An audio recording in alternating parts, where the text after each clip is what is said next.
Zach Wilson. While the mainstream Jets media continues to try to do everything in their power to overinflate Zach Wilson's ability and his value to the New York Jets, I am here to correct that narrative. As a former New York Jets scout, Zach Wilson does not have what it takes to win with the New York Jets or in the National Football League. I went back and spent an entire day looking at his 2021 game film on NFL Game Pass against 9-12 against Carolina, 9-19 against New England, 11-28 Houston, 12-5 against Philadelphia, 1-2 against Tampa Bay, that's being January the 2nd, and also January the 9th, 1-9 against Buffalo. And bottom line, his grade I gave him was a D. And at best, his 17-game win projection is 5 games. While he looked better towards the end of the season than he did at the beginning, he simply does not have what it takes to win with the New York Jets. Here's what the mainstream Jets media will not tell you. These are the 4 things, in fact, that will run Zach Wilson out of New York. Number 1, his erratic ball placement. His ball placement at all 3 route levels, short, intermediate, and deep, is all over the road. Number 2, he holds the ball too long, which is proven by the 44 sacks he took in the pocket, which ranked the 3rd most sacks in the National Football League. Number 3, his mental lapses when he's in the pocket. He throws way too many "what are you thinking" passes. Number 4, his lack of big play capability. His long ball is awful, and he doesn't have what it takes to provide big plays for this offense.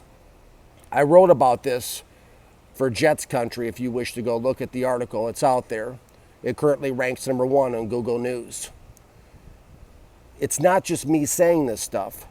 All the measurables, all the analytics, and all the statistics out there available support what I'm seeing on the game film about Zach Wilson. Correction. What Zach Wilson himself has put out there for the world to see on game film. Wilson completed 67.7% of his passes last season, which ranked 27th in the league.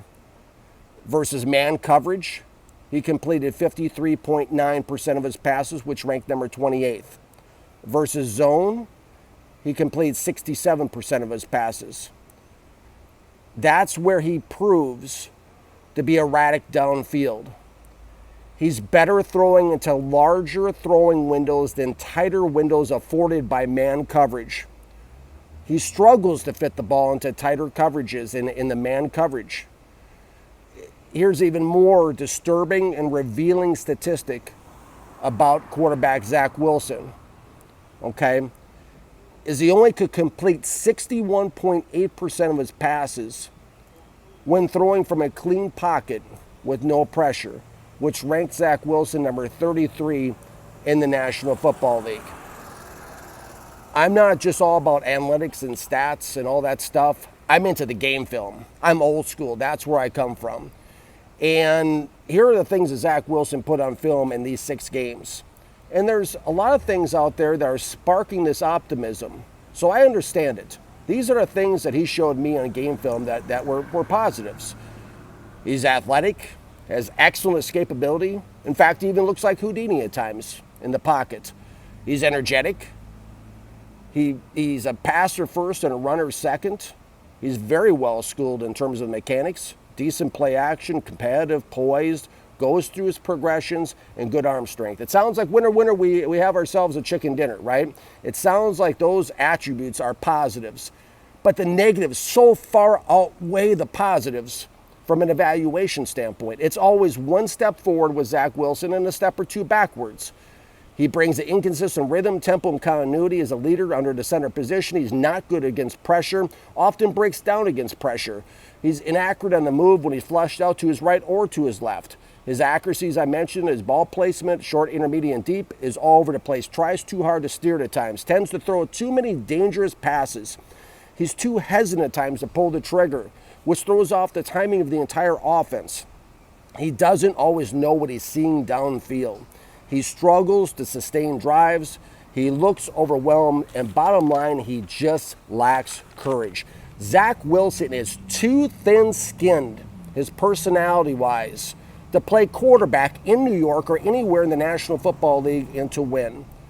Fans will say, well, can he develop? My answer unequivocally is no. Why? Because he lacks the natural instincts and feel for the position to develop. It's too easy for defensive coordinators to beat Zach Wilson.